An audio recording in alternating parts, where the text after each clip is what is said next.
নবী সামনে যাইতে বারণ করিয়া দিল, আমি আসি দুনিয়ায় কোনোদিন সামনে যাইতে পারি নাই। এ নবীর সাহাবীরা, এই দেখ আল্লাহর নবীর দুশমনের মাথা আমি কাটিয়া ফেলছি। এ নবীর সাহাবীরা শোনো, আমার মন বলে আজকে আমি নবীর ভাঙ্গা দিলটা জোড়া লাগাইয়া ফেলছি। আমার মন বলে আমার নবী দুনিয়ায় বাঁচিয়া থাকলে তার বুকের সঙ্গে আমার তৃষ্ণার্ত বুকটা না লাগাইয়া পারত না। আসসালামু আলাইকুম আল কারীমে স্বাগতম।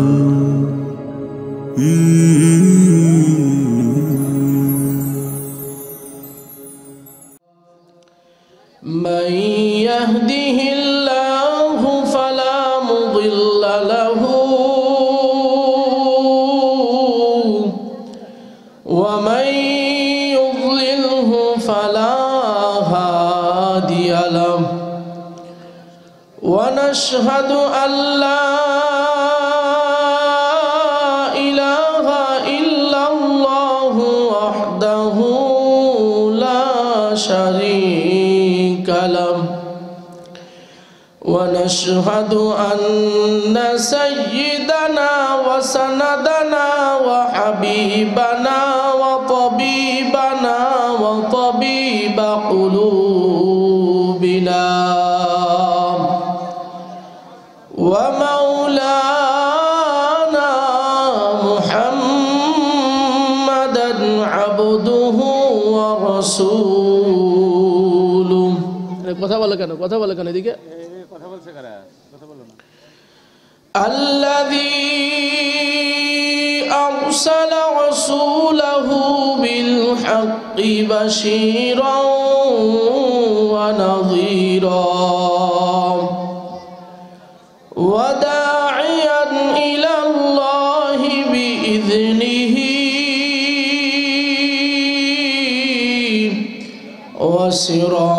وسراجا وقمرا منيرا. أما بعد فقد قال الله تعالى لشان حبيبه ومحبوبه محمد صلى الله عليه وسلم: أعوذ بالله من الشيطان الرجيم. بسم الله الرحمن الرحيم. إن الله وملائكته يصلون على النبي يا أيها الذين آمنوا صلوا عليه وسلموا تسليما. درود إبراهيم পড়ি।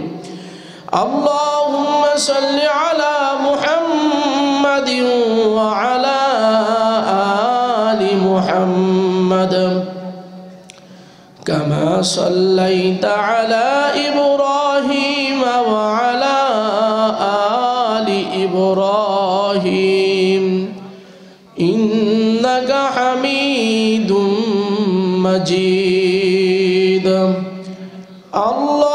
اللهم بارك على محمد وعلى آل محمد كما باركت على إبراهيم وعلى آل إبراهيم إنك حميد مجيد.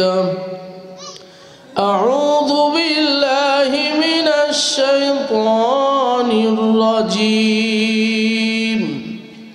فلولا نفر من كل فرقة منهم طائفة ليتفقهوا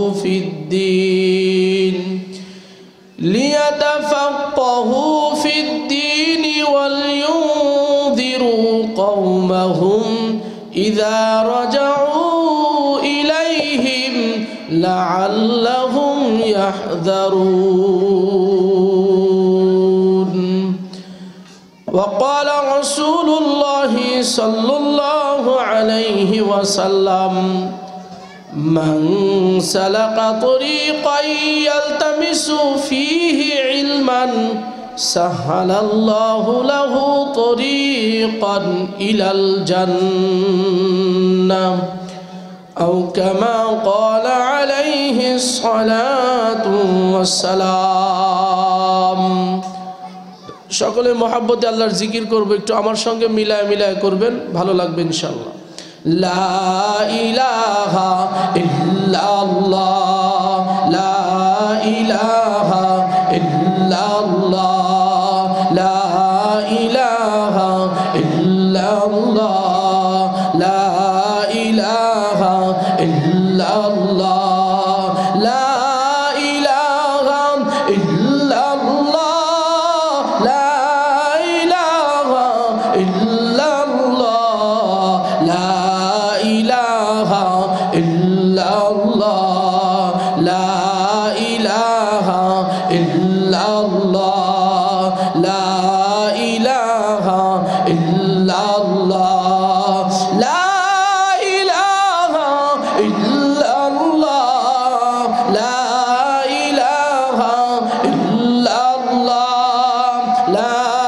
ইলাহা ইল্লাল্লাহ, লা ইলাহা ইল্লাল্লাহ, লা ইলাহা ইল্লাল্লাহ, লা ইলাহা ইল্লাল্লাহ, লা ইলাহা ইল্লাল্লাহ। লা ইলাহা ইল্লাল্লাহ, লা ইলাহা ইল্লাল্লাহ, লা ইলাহা ইল্লাল্লাহ, লা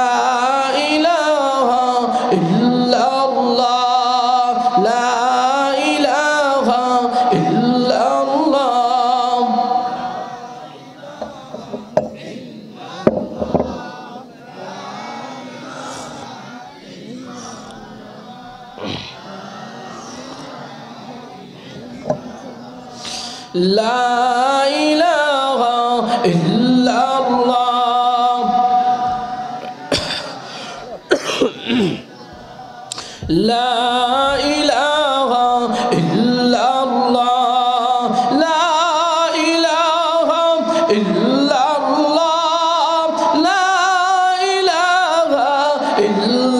ইল্লাল্লাহ,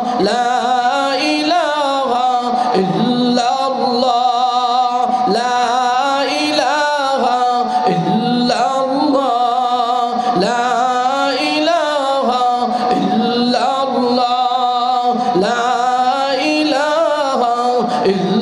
ইল্লাল্লাহ, লা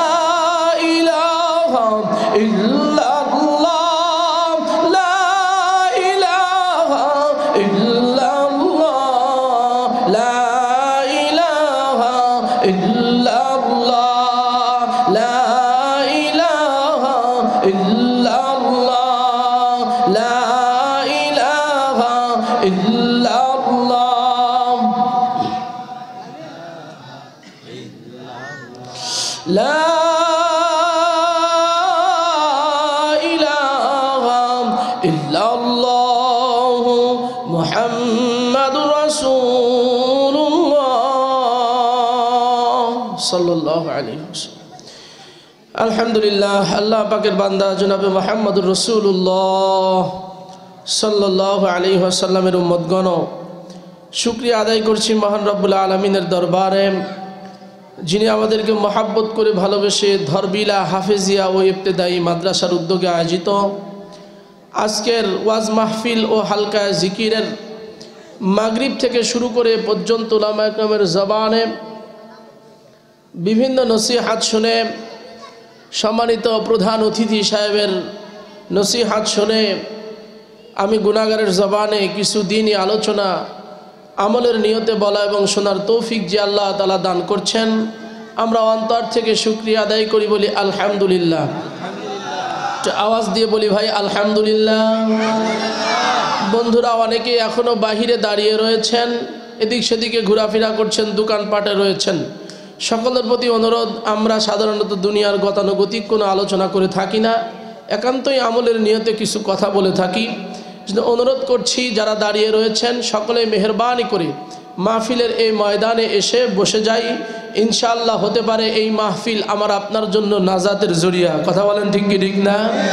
এ দুনিয়াতে আমি আপনি যা কিছু করি না কেন, কোন চিপা গলিতে কোন গুনাহ করেছ, কোন অন্ধকার রাত্রিতে কোথায় গিয়ে তুমি গুনাহ করেছো, এর ভিডিও ফুটেজ আমার আল্লাহর কাছে আছে না নাই? আওয়াজ দিয়া বলতে হবে যুবক, আছে না নাই? ঠিক দুনিয়ার হায়াতের মধ্যে কোন মসজিদে তুমি সেজদা দিয়েছো, কোন জায়গাতে তুমি ওয়াজ মাহফিল আর কোরআনের আওয়াজ শুনেছো, কোন ঘরের মধ্যে বসে তুমি কোরআন শরীফের তেলাওয়াত শুনেছো আর শিখেছো, সেগুলোরও ভিডিও ফুটেজ আমার মালিকের কাছে থাকবে কি থাকবে না? আওয়াজ দিয়ে বলেন থাকবে কি থাকবে না? সেই হিসাবে আজকের এই মাহফিলের ভিডিও ফুটেজ যদি আল্লাহ রাব্বুল আলামিন ধারণ করেন, তাহলে আমাদের জন্য মঙ্গল হবে না অমঙ্গল হবে? মঙ্গল হবে। কথা বলেন ঠিক কি ঠিক না? হাদিস শরীফে আল্লাহর নবী সাল্লাল্লাহু আলাইহি ওয়াসাল্লাম বলেছেন, আল্লাহর জিকিরের আওয়াজ যত দূরে যায়, তাকবীরের আওয়াজ যত দূরে যায়, শয়তান তত দূরেই পালায়া যায়। কথা বলেন ঠিক কি ঠিক না? আমি একটা তাকবীর দেব, আপনারা ঈমানের পাওয়ার দেখাবেন। যার আওয়াজের গতি যত জোরে, বুঝবো তার ঈমানের পাওয়ার তত ভালো। কথা ঠিক? তাকবীর হবে একটা, শয়তানকে দূর করার জন্য তাকবীর, কাউকে দেখার জন্য না। লিল্লাহে তাকবীর, এটাই কি সর্বোচ্চ আওয়াজ? আর একটু বাড়বে। হুজুর শীতের মধ্যে ছিলাম তো অনেকক্ষণ মেয়র সাহেবের কথা বলছি, ঠান্ডা লেগে গেছে, আর একবার দেন সুযোগ। কথা কান ঠিক কি ঠিক না? মেয়র সাহেবও কিন্তু কি বলে আমাদের চেয়ারম্যান সাহেব নাকি? চেয়ারম্যান তো আমাদের লালপুর পৌর চেয়ারম্যান, উপজেলা চেয়ারম্যান। জি মাশাআল্লাহ, আমাদের চেয়ারম্যান সাহেব ইনশাআল্লাহ আসতে হলেও দিবে, ইনশাআল্লাহ তাকবীর দিবে, ইনশাআল্লাহ আসতে হলেও দিবে। জি লিল্লাহে তাকবীর। একটা ভাগ করা যাক, বুড়াদেরকে একদিকে রাখি আর যুবকদেরকে একদিকে রাখি, দেখি ধর বলার বুড়ারাই ভালো না যুবকরা ভালো? ভাগ করা দরকার আছে না নাই? ভাগ যুব সমাজ বেশি দেখা যাচ্ছে, এজন্য ভাগটা একটু কমায় দিই। 30 ভাগের কোয়ালিটি 30 আর 30-এর উপরে। প্রথমে মুরব্বীদেরকে সুযোগ দিলাম, যারা 30-এর উপরে আছেন ওরা আগে তাকবীর দিবেন, 30-এর নিচে যারা আছে ওরা তাকবীর দিবেন। আমি কিন্তু 30-এর উপরে, 31 আমার বয়স, উপরে চলে গেলাম। প্রথমে মুরব্বীরা তাকবীর, লিল্লাহে তাকবীর। মাশাআল্লাহ, খারাপ না। বুড়াদের তাকবীর মোটামুটি আওয়াজ আছে। এলাকার মুরব্বীদের ঈমানের পাওয়ার এখনো বন্ধ হয়। যুবকরা একটু দেখাও তো তোমরা কেমন আল্লাহর পাগল। যুবকরা হারলে, যুবকরা জাগলেই দেশ জাগবে। কথা বলেন ঠিক কি ঠিক না? যুবকরা জাগলেই ইসলাম জাগবে। কথা বলেন ঠিক কি ঠিক না? যুবক সেই বদরের প্রান্তরের আওয়াজের মতো, উহুদের প্রান্তরের আওয়াজের মতো একটা আওয়াজ লাগাবি তো, লিল্লাহে তাকবীর, লিল্লাহে তাকবীর। একসঙ্গে সমস্যারে সবাই জুরা বুয়ান কিচ্ছু বুঝেন, একসঙ্গে লিল্লাহে তাকবীর। মাশাআল্লাহ, মারহাবা, অনেক সুন্দর আওয়াজ হয়েছে। শয়তান আমাদের কাছে নাই। যারা ফাঁকা রেখে মাঝখানে বসছেন আগে এসে বসেন, ওইখানেই শয়তান আছে। যেখানে ফাঁকা রাখছেন ওখানেই শয়তান। এটা আমার কথা না, নবীর কথা। কথা বলেন ঠিক কি ঠিক না? নবীজি বলছেন 3 মজলিসে ফাঁকা রাখতে হয় না, এর মধ্যে একটা হলো নামাজের কাতার। ফাঁকা রাখলে দাঁড়ায় কে? শয়তান। 2 নম্বর দিনই মজলিস, ফাঁকা রাখলে বসে কে? আপনার পাশে যদি ইবলিস শয়তান বসে থাকে, পৃথিবীর শ্রেষ্ঠ ওলিকে দিয়ে সারা রাত বয়ান করলেও ওয়াজ দিলে ঢুকবে না। কথা বলেন ঠিক কি ঠিক না? অনেকেই শক্ত হয়ে বসে রয়েছে। হুজুররা যা কয় সব কথা কি হাসানি? সব কথা কি হাসা? হুজুরের কথা শোনা লাগবে কে? আমার কথা শোনার দরকার নাই, নবীর কথাই শোনো। সামনে আগায় আসো, ফজিলত বার কমবে না, বাড়বে ইনশাআল্লাহ। কথা বলেন ঠিক কি ঠিক না? আল্লাহ যারা একটু জায়গা ছেড়ে দিয়া ঠান্ডা জায়গাতে আগায় আসতেছে তাদেরকে তুমি মাফ করে দাও। সকলে বলেন আমিন। এবারও পিছনে বসে থাকেন, এবারও বসে থাকেন। আল্লাহ যারা গরম জায়গা ছেড়ে দিয়া ঠান্ডা জায়গায় আগায় আসতেছে মাহফিলের সৌন্দর্যের জন্য, আল্লাহ আপনি তাদেরকে মাফ করে দেন। সকলে বলেন আমিন। দোস্ত বন্ধুরা, আলোচনা যেহেতু খুব বেশি লম্বা সময় আর দেওয়ার সুযোগ নাই, অল্প আলোচনা করব, দিলের কানে শুনবেন, আমার দিকে চৌকান্ন থেকে শুনবেন, উঠাউটি করবেন না। আমরা যারা এখানে বসেছি আমরা সকলেই মানুষ, ঠিক না? এ দুনিয়াতে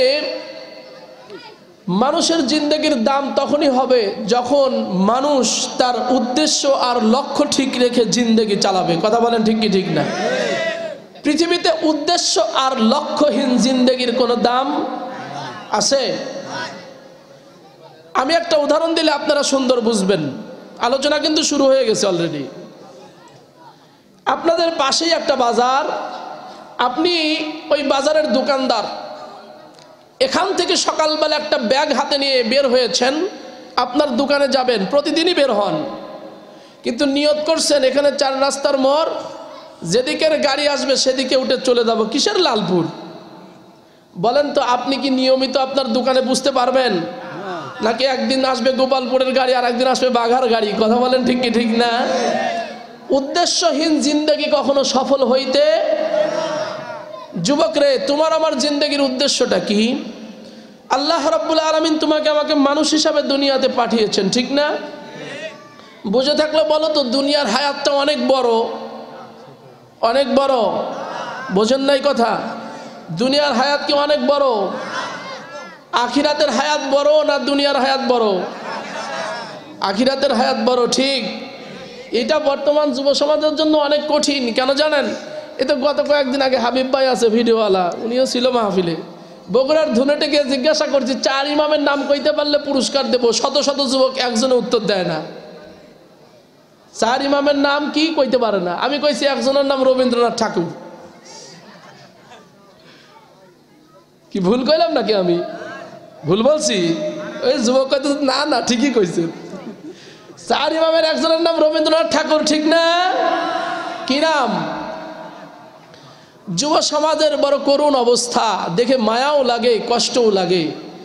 এ যুবক, আমার মালিক তোরে টার্গেট আর উদ্দেশ্য কি বানা দিল, আর তুই কি করতেছিস? মিলায়া মাওলার কবরে যাওয়া লাগবে। কথা বলেন ঠিক কি ঠিক না? আমার আল্লাহ দুনিয়ায় দেওয়ার আগে ঘোষণা দিল, বান্দারে তোর জন্যই কিন্তু আমি দুনিয়া বানাইছি। গরুর জন্য বানাই নাই, ছাগলের জন্য বানাই নাই, হাতির জন্য বানাই নাই, সাপ বিচ্ছুর জন্য বানাই নাই, মাস্তানির জন্য বানাই নাই, টেন্ডারবাজি করার জন্য বানাই নাই, দলাদলির জন্য বানাই নাই, ক্ষমতার জন্য বানাই নাই, শিক্ষার জন্য বানাই নাই। আল্লাহ তাআলা কোরআনের আয়াতের মধ্যে বলেন, ওমা খলাকতুল জিন্না ওয়াল ইনসা ইল্লা লিয়াবুদুন। আমি আল্লাহ তাআলা মানব জাতি আর জিন জাতি দুনিয়ায় সৃষ্টি করেছি একমাত্র আমি মালিকের ইবাদত আর গোলামি করার জন্য। কথা বলেন ঠিক কি ঠিক না? উদ্দেশ্য মালিক নির্ধারণ করে দিয়েছে, উদ্দেশ্যের পুরস্কারও নির্ধারণ করে দিয়েছে। আল্লাহ রাব্বুল আলামিন বলেন, বান্দা বান্দি, দুনিয়াতে আমি যেই উদ্দেশ্যটা তোরে বানায়া দিলাম, দুনিয়াতে আমার গোলাম হবি, আমি মাওলার সঙ্গে সম্পর্ক করে জান্নাতের বাড়ি নিয়ে কবরে যাবি। আমার মালিক ডাক দিয়ে বলেন, এ দুনিয়ার বান্দা বান্দি, আমি আল্লাহ দুনিয়াতে তোদেরকে যাওয়ার আগেই তোদের টার্গেট আর লক্ষ্যটা নির্ধারণ করে দিলাম। আমি মালিকের পাগল হবি, আমি মালিকের কুদরতি কদমে সেজদা দিবি, আমি মাওলার সঙ্গে সম্পর্ক তৈরি করবি, আমি আল্লাহর বন্ধু হবি, আমি আল্লাহর কাছের মানুষ হবি। এর দুনিয়ার পাগল, জানো নাকি যদি এই টার্গেটের উপরে থাকতে পারো, দুনিয়াতে যদি তুমি মালিকের পাগল হইয়া কবরে যাইতে পারো, আমার মালিক কয়, এ বান্দা বান্দিরে, আমি তোদের জন্য যারা দুনিয়ায় আমার দেওয়া টার্গেট পূরণ করে আসতে পারবি, তোদের জন্মের হাজার হাজার বছর আগেই তোদের জন্য জান্নাতের বাড়ি পুরস্কার রেখে দিয়েছি। সুবহানাল্লাহ। বুঝে থাকলে বলুন তো, দুনিয়াতে টার্গেট পূরণ করলে কি পাওয়া যাবে? কথা কয় না? আল্লাহর জান্নাত পাওয়া যাবে, ঠিক। দুনিয়াতে যদি টার্গেট পূরণ না করি কি পাওয়া যাবে? কি পাওয়া যাবে? এ দোস্ত বুজুর্গ, দোলাদলির দরকার আছে, ফালাফালির দরকার আছে। এত দল অত দল আমি দল চরমনাই তাবলিগ মারামারির দরকার আছে? তুই তোর জিন্দেগিটা মাওলার টার্গেটের সঙ্গে মিলা, তুই জান্নাতি হবি। কথা বলা ঠিক কি ঠিক না? তোর জিন্দেগিটা যদি মাওলার টার্গেটের সঙ্গে না মেলে, তুমি দুনিয়ায় যে হও না কেন, যত বড় আল্লামা তো দাহারের পরিচয় নিয়ে দুনিয়ায় চলো না কেন, যত বড় শিক্ষিত হয়ে দুনিয়ার হায়াত কাটাও না কেন রে পাগল, মাওলার টার্গেট অনুযায়ী তোমার জীবনটা চলে নাই। তুমি দুনিয়ায় যত বড় জাননেওয়ালা হও, যত টাকার পাহাড়ের মালিক হও না কেন, যত বড় ক্ষমতার মালিক হও না কেন রে পাগল, মাওলার জাহান্নাম যাওয়া ছাড়া উপায় রবে না। কথা বলেন ঠিক কি ঠিক না? টার্গেট আল্লাহ নির্ধারণ করছে, তোরা দুনিয়ায় ঠেলাঠেলি করে করবিটা কি?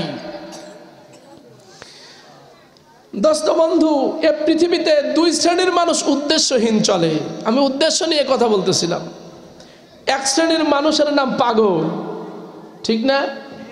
ওদের কোনো উদ্দেশ্য আছে। অনেক সময় দেখবেন আপনাদের বাজারের মধ্যে পাগল এসে কাগজ খুঁটতেছে জমাইতেছে, খুঁটতেছে জমাইতেছে। আপনি যদি ওর কাছে গিয়ে ওই কাগজে হাত দেন, আপনার দিকে এমনভাবে তেড়ে আসবে মনে হয় ওর 7 রাজার ধনে হাত দিয়েছেন। হয় কি হয় না? কিন্তু বিকালবেলা দেখবেন এই পাগল ওই বাজারের কাগজগুলো রেখে ওখানেই পড়ে রয়েছে, আর এক বাজারে গিয়ে কাগজ খুঁটা শুরু করছে। বলেন তো, এই যে সারাদিন কাগজ খুঁটলো, এর কোনো উদ্দেশ্য আছে? কথা কয় না। ওয়াজ খুব ভালো করে বোঝা লাগবে। আপনারা তো কাহিনী শুনে অভ্যস্ত, ভালো করে বোঝেন, ভালো লাগবে ইনশাল্লাহ, মজা লাগবে শেষের দিকে। উদ্দেশ্যহীন জিন্দেগি পাগল যাপন করে। আর একটা উদ্দেশ্যহীন জিন্দেগি যাপন করে সেটা হলো শিশু, বাচ্চারা। আমাদের দেশে দেখবেন শিশু বয়সে ছেলেরা, আমরাও করছি, আপনারা করছেন কিনা জানি না, সারাদিন রোদের মধ্যে কলা পাতার শোলা দিয়া ঘর বানায়। বানাইছেন আপনারা? বানাইছেন? ওরে আল্লাহ, ওই শোলায় যদি কেউ হাত দেয়, কি কিল ঘুষাঘুষি, লাত্তা লাত্তি। কথা ঠিক কি ঠিক না? কিন্তু বিকালবেলা আম্মায় ডাক দিল, আরিফুল তুমি কোথায়? মায়ে ডাক দিল, ও দোস্ত, এখন দেখবেন কে কার আগে নিজের ঘর লাথি দিয়া ভাঙার প্রতিযোগিতা। কথা ঠিক কি ঠিক না? এই আল্লাহর বান্দারা, এই যে সারাদিন রোদের মধ্যে তুমি রোদেতে পুরিয়া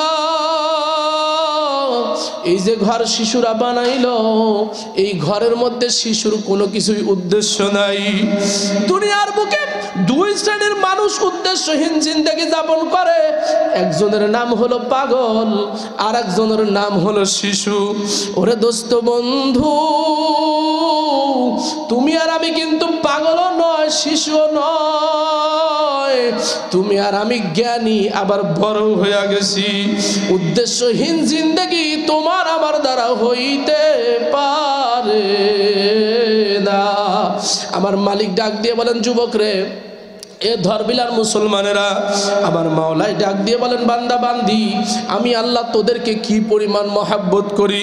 আমি আল্লাহ দুনিয়ায় কোরআনটা নাজিল করব। আল্লাহু আকবার। পাহাড়কে ডাক দিয়ে বলি, পাহাড় আমার কোরআনটা নিবি নাকি? পাহাড় কয়, মালিক গো, কি বলেন, এত ভারী কোরআনকে আমি নিতে পারবো নাকি? আল্লাহ আসমানকে ডাক দিয়ে বলে, আসমান আমি কোরআন দিব, এই কোরআনটা তোরা নিবি নাকি? আসমান ডাক দিয়ে বলে, মালিক এত ভারী কোরআন আমি নিতে পারবো না। জমিন ফেল, আসমান ফেল, সমুদ্র ফেল, হাওয়া বাতাস ফেল। আমার মাওলা ডাক দিয়ে বলে, এ মানব জাতি, আমি আল্লাহ তোর গায়ের উপরে মহব্বত করে কোরআনটা নাজিল করব। এ মানব জাতি, দুনিয়ায় শক্তির দিক থেকে তুই হাতির থেকে দুর্বল হবি, দুনিয়ায় ক্ষমতার দিক থেকে তুই অন্যান্য পশু পাখি থেকে দুর্বল হবি, দুনিয়ায় সব দিক থেকে তোর শক্তি দুর্বল হবে। কিন্তু আমি মাওলা তোর মাথার উপরে কোরআন নাজিল করিয়া তোর ইজ্জত আর সম্মান এতটাই বাড়ায়া দিলাম, সারা পৃথিবীর সব মাখলুকত তোর গোলাম হয়ে যাবে। কথা বলেন ঠিক কি ঠিক না? একটা উদাহরণ দিলে বুঝবেন আল্লাহ তাআলা কোরআন দিয়ে আমাদের ইজ্জত কেমনে বাড়াইছে। কোরআনের এতটাই ওজন, পাহাড় নিতে রাজি না। থেকে আমরা পাহাড়ের থেকেও শক্তিশালী নাকি? আল্লাহ আমাদের উপর কোরআন দিল, আসমান নিতে রাজি না। আমরা কি আসমানের থেকেও শক্তিশালী? আসমানকে আল্লাহ দিল না, আমাদেরকে দিল। একটা উদাহরণ দিলে বুঝবেন যে আল্লাহ তাআলা আমাদের ইজ্জত সম্মান কেমনে বাড়াইছে। ছোট্ট একটা শিশু, বাবার একমাত্র সন্তান, 2.5-3 বছর বয়স। এই বয়সে শিশুরা সাধারণত ভাতের থেকে বিস্কুট বেশি খায়, ঠিক না? কি ঠিক? এই পিচ্ছি বেড়া সুন্নত দেখছে, একেবারে মজলিসের সামনে লাগায় দিছে, শিখা শিখা। পাগড়ি বাঁধাও যে আল্লাহর সুন্নত, উঠতে শেখেন। আপনারা তো মনে করেন পাগড়ি হলো হুজুর গো সুন্নত, খেজুর গো সুন্নত না, ঠিক না? আল্লাহর নবীর উম্মতের সুন্নত, যারা উম্মত দাবি করবে ওদের সুন্নত। শিশু বাচ্চা, বাবা সপ্তাহে একদিন দূরদেশ থেকে চাকরি করে বাড়িতে আসে। সপ্তাহে কয়দিন? খুব খেয়াল করে শোনেন, সপ্তাহে কয়দিন? একদিন বাড়িতে আসে। বিকালবেলা আসরের আগ দিয়া বৃহস্পতিবার বাড়িতে ঢোকে, শুক্রবারে চলে যায়। যেহেতু সন্তান বিস্কুটের আসক্তি বেশি, বাবা কিন্তু ওই পরিমাণ বিস্কুটে নিয়ে আসে যেই পরিমাণ বিস্কুট 1 সপ্তাহ চলবে, ঠিক না? যেহেতু আবার 1 সপ্তাহ তার আশা হবে না। বৃহস্পতিবার এসে গেছে, সন্তান এখন বোঝে, বয়স 3-4 বছর। সন্তান সকালবেলা মায়ের কাছে গিয়ে বলতেছে, মা আজকে তো বৃহস্পতিবার, আব্বু তো আসবে, তো বিস্কুট যা আছে তাড়াতাড়ি দাও, খায়ে সাবার করে বিকালে আব্বু আবার নিয়ে আসবে। মা মনে মনে বলতেছে, বেটা তুমি তো এত কিছু বোঝো না, তোমার বাবা আসবে সেই সন্ধ্যাবেলায়, এখন হলো সকাল 9টা। বিস্কুট তোমার এখন ক্লিয়ার করে দিলে কিছুক্ষণ পরে সে আবার তুমি কোবা বিস্কুট দে। কথা কন। মা করছে কি, ছেলেকে প্যাকেট না দিলে তো আর মানে না, মানে একটু আড়ালে বিস্কুটের রিজার্ভ রাখছে, রেখে প্যাকেটের মধ্যে কয়েকটা বিস্কুট দিয়ে বলতেছে, বাবা এই দেখো ক্লিয়ার করে দিলাম, প্যাকেট দিছি দেখছো, আর কিন্তু নাই, চাইবা না, তোমার বাবা কিন্তু আসবে সন্ধ্যায় বিকালবেলা। সন্তান ওই বিস্কুটগুলো খাওয়ার পরে মানবে না, কিছুক্ষণ পরে আবার যাবে, ঠিক কি ঠিক না? মায়ের কাছে গিয়ে বলবে, মা বিস্কুট দাও, আমি তো বিস্কুট ছাড়া খাইতে পারবো না।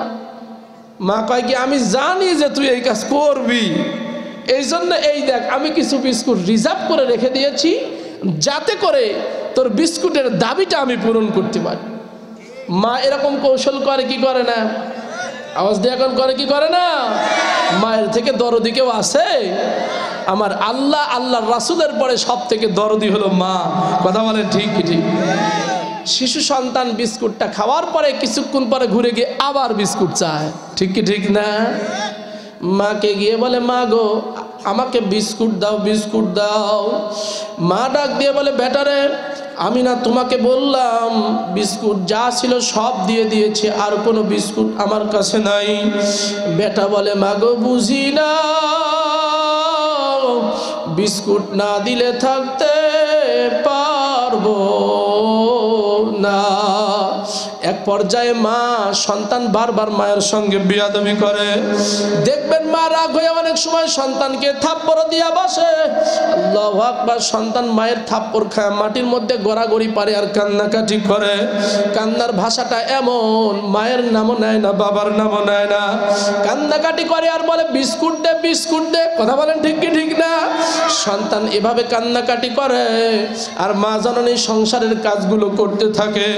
ও যুবকেরা, তোদের পায়ে ধরিয়া বলি, দিলের কানে শোনা লাগবে আমার মাওলা যে আমাদের কত আপন।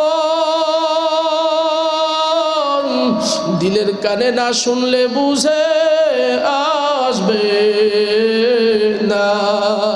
সন্তান মাটির উপরে গড়াগড়ি করে আর কান্নাকাটি করে, বিস্কুট দে, বিস্কুট দে বলে চিল্লায়। মা একটা বড় সন্তানের দিকে ভ্রুক্ষেপ করে না। সন্তান দেখবেন অনেকক্ষণ কাঁদতে কাঁদতে এক সময় কান্নার ভঙ্গিমাটা চেঞ্জ করে ফেলে। অনেকক্ষণ কান্নাকাটি করার পরে সন্তান এখন আর বিস্কুট দে, বিস্কুট দে বলে চিল্লায় না, এবার মায়ের নাম ধরিয়া ডাক দেয়। মা মা বলিয়া ডাকে। আল্লাহু আকবার। কিতাবের মধ্যে লেখা হয় এতক্ষণ সন্তান কাঁদছে, একটা বারো মায়ের কলিজায় টান লাগে নাই। এই ছোট্ট সন্তান যখন ডাকের বুলিটা পাল্টায় মায়ের নামে ডাক শুরু করে দেয়, মায়ের যত কাজ থাকুক না কেন সব কাজ ফেলায় আসিয়া সন্তানকে কাদা মাটির থেকে উঠায়া বুকের সঙ্গে জড়াইয়া গেলে সেখানে চুমা খায়, বেটা বেটা বলিয়া ডাক দেয়, বেটারে কান্দো না, তোমারে আর কোনদিন মারবো না। সন্তান মায়ের স্নেহ পাইয়া কিছুটা ঠান্ডা হইয়া যায়। মা বলে, বেটারে চলো ঘরের মধ্যে খাটের উপরে বসিয়া দক্ষিণের জানালাটা খুলিয়া দেই, তোমার বাবা ওই রাস্তা থেকে মাঠ দিয়ে হাঁটিয়া হাঁটিয়া আসবে, এই জানালা খুললে তোমার বাবাকে দূর থেকেই দেখা যাবে। সন্তান কিছুটা বুঝ পাইয়া ঠান্ডা হইয়া মায়ের সঙ্গে জানালার কাছে গিয়া অপেক্ষা করে। বাবা মেন রোড থেকে গাড়ি থেকে নামিয়া রাস্তার মাঝখান দিয়া মাঠের মাঝখান দিয়া রওনা করে। দেখবেন ছোট্ট সন্তান বাবাকে দূর থেকে দেখার পরে কেমন ব্যাকুল হয়ে যায়, মা গো আব্বু আইছে, আমারে ছাড়িয়ে দাও, আমি আমার বাবার কাছে যাব, আমি আমার বাবার কাছে যাব। মা কয়, বেটারে তোমার বাবা এখনো বহু দূর, এখন তুমি অত দূরে যাইতে পারবা না, ধৈর্য ধরো, তোমার বাবা একটু পরে বাড়ির আঙিনায় চলে আসবে। মা শত কষ্ট করিয়া সন্তানকে বুকের মধ্যে জড়ায়া রাখে। এ যুবকেরা জবাব দিবি, বাবা যখন ঠিক উঠানের কাছাকাছি চলে আসছে, মায়ের হাতকে ফাঁকি দিয়া ছোট্ট সন্তান না জানি কখন যেন বাড়ি থেকে ঘর থেকে বাইর হইয়া দৌড় মারে বাবার মহাব্বত পাওয়ার আশায়। দেখবেন ছোট্ট সন্তান যায়, একবার পড়ে যায় আবার লাফ দিয়ে ওঠে, আবার পড়ে যায় আবার লাফ দিয়ে ওঠে, হাঁটুটা খালিয়া গেল, আল্লাহ সিলিয়া গেছে, রক্ত বাহির হইল, ওই শিশু বাচ্চার কোন খেয়াল নাই, পড়ে যায় ওঠে দৌড়ায় বাবার জন্য। কথা বলেন ঠিক কি ঠিক না? এ যুবকেরা দুনিয়ার হায়াতে যার লক্ষ্য টার্গেট হবে আমার মাওলা, আমি দুনিয়ার হায়াতে আমার মালিকরে নিয়ে কবরে যাব, আমার মাওলার বন্ধু হয়ে আমি কবরে যাব। ওরে দুনিয়ার বুকে টাকা না থাকলেও মালিককে ভালোবাসবে, মূর্খ হইলেও মালিককে ভালোবাসবে, পজিশন না থাকলেও মালিককে ভালোবাসবে, অসহায় হইলেও মালিককে ভালোবাসবে, কষ্ট হইলেও মালিককে ভালোবাসবে, জেল জরিমানা হইলেও আমার মালিকের পাগল হবে। দুনিয়ার কষ্ট কষ্ট মনে হবে না। কথা বলেন ঠিক কি ঠিক না? যেমন ওই 2-3 বছরের বাচ্চার টার্গেট হলো এখন বাবা, হাঁটু কেটে গেলেও খবর নাই, আঘাত লাগলেও খবর নাই, অথচ একটু আগেই মা একটা থাপ্পড় দিছে, 2 ঘন্টা মাটির মধ্যে গড়াগড়ি করছে আর কান্নাকাটি করছে। এখন টার্গেট যেহেতু বাবা, দুনিয়ার ছোটখাটো আঘাত কিছু মনে হবে না। এ যুবকেরা ঠিক দুনিয়াতে তোমার টার্গেট যদি আল্লাহকে পাওয়া হয়, কবরে বন্ধু আমার আল্লাহ, আখিরাতে বন্ধু আমার মালিক, আমি তো একদিন আমার মাওলার সামনে দাঁড়ায়া যাব। আমার আল্লাহর পাগল হয়ে যদি দুনিয়ার হায়াতটা কাটাইতে পারো, দুনিয়ার কষ্ট কষ্ট মনে হবে না। কথা ঠিক কি ঠিক না? এই ছোট্ট সন্তান দেখবেন বাবার কাছে গিয়া আব্বুরে কয়, আব্বু এটা কি তোমার ব্যাগ? বলে হ্যাঁ এটা আমার ব্যাগ। কয় ব্যাগটা দাও। আব্বু বের করে বিস্কুটের প্যাকেট দেয়, ও কি নিবে? পুরা ব্যাগ নিবে। কথা বলেন ঠিক কি ঠিক না? পুরা ব্যাগ। আব্বু ব্যাগ দাও, বিস্কুট নাও, তুমি তো পারবা না বাবা, এটা তো 20-25 কেজি ওজন, এটা তো তুমি পারবা না। পারবো আব্বু পারবো, আমার ব্যাগটা দাও, আমি পারবো। কথা বলেন ঠিক কি ঠিক না? সন্তান আবদার বায়না করে কি করে না? বাবা কি করে? ছোট সন্তানে তো পারবে না আসলে, বাবা আস্তে করে ব্যাগটা সন্তানের মাথার উপরে দিয়া দেয়, আর বাবা যান উপর থেকে ব্যাগের কানিটা নিজের হাতের মধ্যে রেখে দিয়া ব্যাগের লোডটা বাবা নিজের হাতে রেখে দেয়। কথা বলেন ঠিক কি ঠিক না? ছোট্ট সন্তানের মাথার উপরে ব্যাগটা মাঝে মাঝে ছয়, মাঝে মাঝে ছয়ও না। এইভাবে বাড়িতে নিয়ে গিয়া বাবা তার স্ত্রীকে ডাক দিয়ে বলে, এ অমকের মা শুনছো নাকি? এই দেখো তোমার ছোট সন্তানটা কত বড় হয়ে গেল, আজকে 25 কেজি ওজনের ব্যাগ নিয়ে বাড়িতে আসিয়া গেছে। ও যুবকেরা চিল্লায়া উত্তর দিবি, আল্লাহু আকবার। সন্তানই কি ব্যাগ টানলো নাকি ব্যাগের ওজনটা বাবা বহন করলো? আমার মালিকও ডাক দিয়ে বলে, যুবক রে, ও বুড়া বাবাজিরা, কুরআনটা বড় ওজনের জিনিস, পাহাড় পারে নাই, আসমান পারে নাই, জমিন পারে নাই, তোরাও পারবি না। কিন্তু আমি আল্লাহ যেহেতু তোদেরকে ইজ্জতওয়ালা বানাইতে চাই, দুনিয়ার সব থেকে সম্মানী মাখলুকাত বানাইতে চাই, এই জন্য আমি আল্লাহ তোদের মাথার উপরে সম্মানী সর্বশ্রেষ্ঠ কিতাব কোরআন দিয়ে দিলাম। কোরআন তোদের মাথার উপরে দিয়া আমি মাওলা আমার কুদরতি হাত দিয়া তোদের মাথার উপরে ওই বাবার মতো কোরআনের ওজনটা আমার হাতে নিয়ে নিলাম। ওরে দুনিয়ার পাগল, আমার মাওলারে চিনলি না, কথা ঠিক কি ঠিক না? এ দোস্ত বুজুর্গ, আল্লাহ তাআলা আমাদেরকে ভালোবাসেন কি বাসেন না? আওয়াজ দিয়া কয় না? কতটুক ভালোবাসে? তোর মায়ের থেকে কম, বাবার থেকে কম, দলের নেতার থেকে কম? বেশি? কতটুকু বেশি বাবা? এ আব্বারা কতটুকু বেশি? এতটুকু বেশি যেটা পৃথিবী দিয়ে তুলনা করা সম্ভব নয়। কথা বলেন ঠিক কি ঠিক না? কিন্তু আমরা কি করছি? আমার আল্লাহ উদ্দেশ্য আর টার্গেট দিয়ে দিল, বান্দা তোরে সব থেকে ভালোবাসি, তুই চাস নাই, কোরআনের ওজন নিতে পারবি না, মাথার উপরে আমি ধরে রাখছি, তোর ইজ্জত পৃথিবীর শ্রেষ্ঠ বানায় দিছি, তোরে সাপ দেখলেও ভয় পায়, বাঘ দেখলেও ভয় পায়, হাতিও তোর কথা শোনে। কথা বলেন ঠিক কি ঠিক না? কিন্তু আমরা কি করছি? আমি নেতার পাগল, আমার নেতা, তোমার নেতা, কেবলা বাবা, কেবলা বাবা। হ্যাঁ, কথা বলেন না কেন? কথা বলেন না কেন? যুবক মাওলার পাগল হইতে রাজি না, আল্লাহর পাগল হইতে রাজি না, ও দলের দুনিয়ার পাগল হইতে রাজি, ও দলের বেহায়াপুনা, বেপর্দা, বেশ্যাপুনা করতে রাজি, আমার মাওলার পাগল হইতে রাজি না। কথা বলেন ঠিক ঠিক না? অথচ আখিরাতে দল তো দুইটাই, যাবি কই?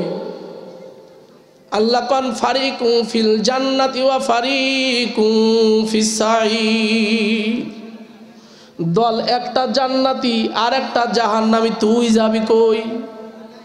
কথা কয় না? কি আখিরাত তৃতীয় পক্ষ আছে নাকি? আখিরাতে ধর্ম নিরপেক্ষ, দল নিরপেক্ষ আছে? কথা বল না কেন? আখিরাতে দল কয়টা? জোরে কও, আওয়াজ দিয়া কও, জোরসে মারো, জোরে হবে। এখন কয় না, কিন্তু ওই জায়গায় যায় ফাটায়। মালিকের নামে স্লোগানে আওয়াজ নেই। দল দুইটা, তুই কোন জায়গা যাবি টার্গেটটা ঠিক কর। তুই তোর দুনিয়া দাঁড়িয়ে দিয়া করবি কি? তোর এমপি, মন্ত্রী, মাদ্রাসার বড় হুজুর, মোতামিমগিরি, ইমামগিরি দিয়া হবেটা কি? তোর সভাপতিগিরি দিয়া হবেটা কি? ওরে দুনিয়ার পাগল আমার বাবারা, এই দুইটা দলের বাইরে কোন দল হবে না। যুবক রে, তোদের পায়ে ধরে আজকের মাহফিলে, আমিও যুবক মানুষ, মাহফিল থেকে ওঠার সময় টার্গেটটা নির্ধারণ করে উঠে যাবি। তুই কি জান্নাতি মানুষ হবি নাকি জাহান্নামী মানুষ হবি? তুই কি বেহেশতের দলের মানুষ নাকি জাহান্নামের দলের মানুষ হয়ে কবরে যাবি? এই টার্গেট ঠিক করিয়া এরপরে বাড়িতে রওনা করবি, পারা যাবে ইনশাআল্লাহ। লিল্লাহে তাকবীর। কে কে আজকের মাহফিল থেকে টার্গেট নিয়ে বাড়িতে যাবেন দেখি? লিল্লাহে তাকবীর। আল্লাহ কবুল করে নেন, সকলে বলেন আমিন। এই 20 মিনিট হইল আলোচনা, এতক্ষণ যা করছি ফাও, শুধু জুমানোর জন্য করছি। কয় মিনিট হয়েছে? 20 মিনিট। আমার সময় কত? ঠিক নাই। ও পিছনে জায়গা নেই, সামনে আগে আসেন তো, একটু আগে আসেন, একটু জিকির করেন। লা ইলাহা ইল্লাল্লাহ। এই মানুষ হলে কথা শোনা লাগবে, মানুষ হলে কথা শোনা লাগবে।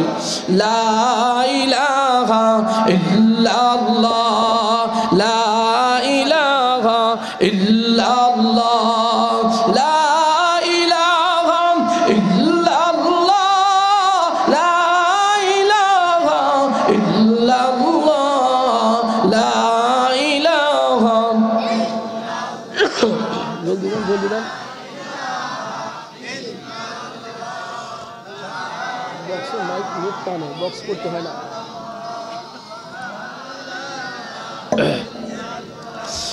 লা ইলাহা ইল্লাল্লাহ, লা ইলাহা ইলাহা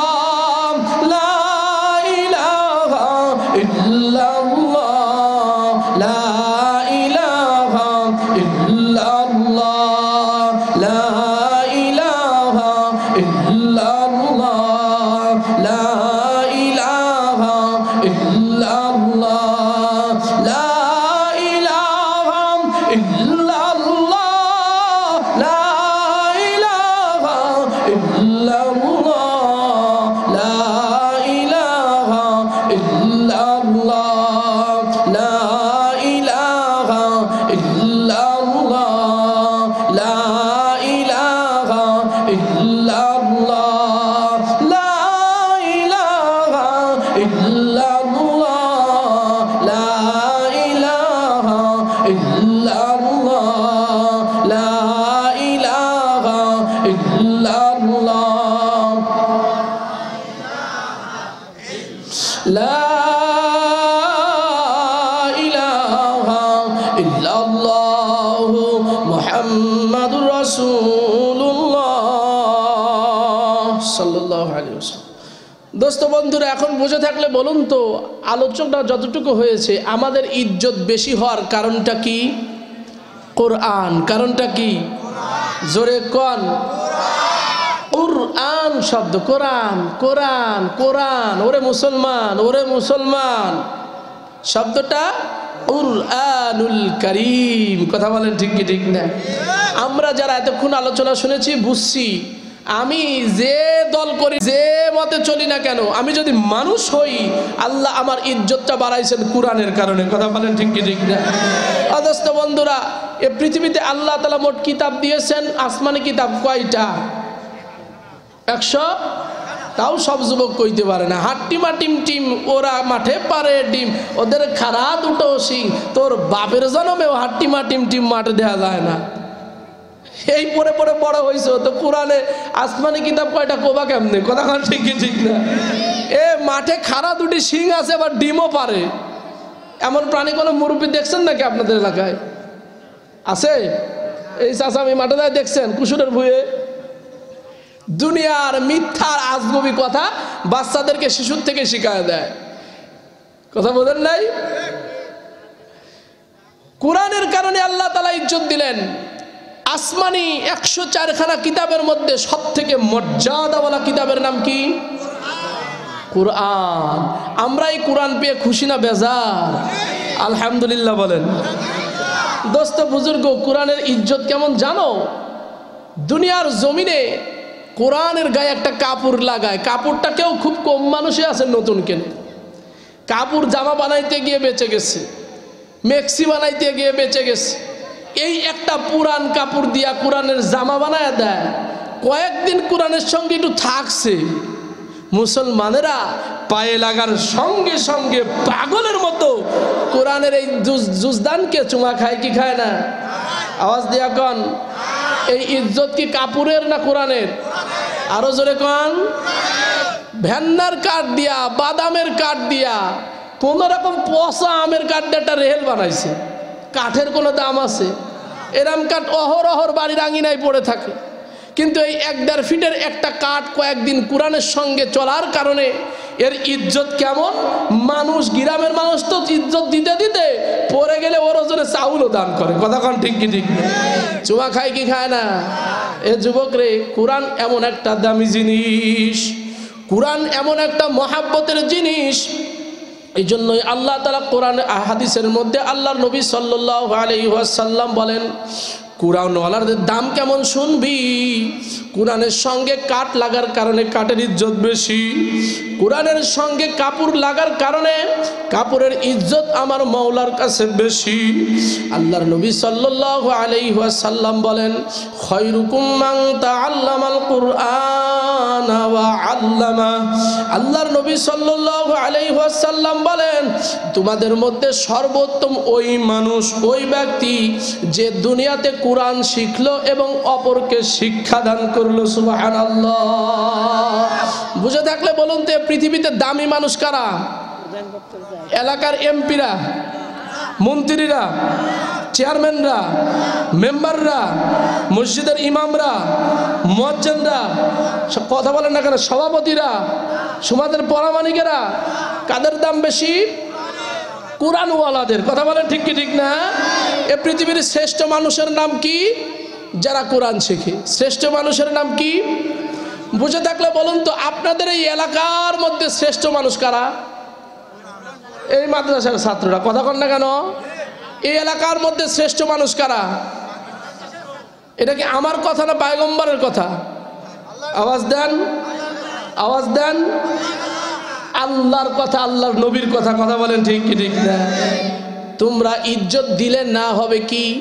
আল্লাহর নবী সাল্লাল্লাহু আলাইহি ওয়াসাল্লাম বলেন, দুনিয়াতে যে মাদ্রাসায় গিয়া কোরআনের আওয়াজ দেওয়া শুরু করে দিল, আলিফ বা শুরু করিয়া দিল, আল্লাহর নবী কয় জানো নাকি, এ আমার উম্মতেরা জানো নাকি, আমার মাওলা খুশি হইয়া ওই সমস্ত মাদ্রাসার ছাত্রদের পায়ের নিচ দিয়া ফেরেশতাদেরকে ডাক দিয়ে বলে, ফেরেশতারা দৌড়া দৌড়া, ওই দেখ আমার কোরআনের ছাত্ররা যায়, ওদের পায়ের নিচ দিয়ে তোদের নূরের পাখা বিছায়া দে। সুবহানাল্লাহ। এ দোস্ত, মাদ্রাসার ছাত্ররা জমিন দিয়া হাঁটে না, মাদ্রাসার ছাত্ররা স্যান্ডেল পায়ে দিয়া হাঁটে না। আল্লাহর নবীর হাদিস যদি সত্য হয়, আল্লাহর নবী বলেন মাদ্রাসার ছাত্ররা ফেরেশতাদের নূরের পাখার উপর দিয়া হেঁটে যায়।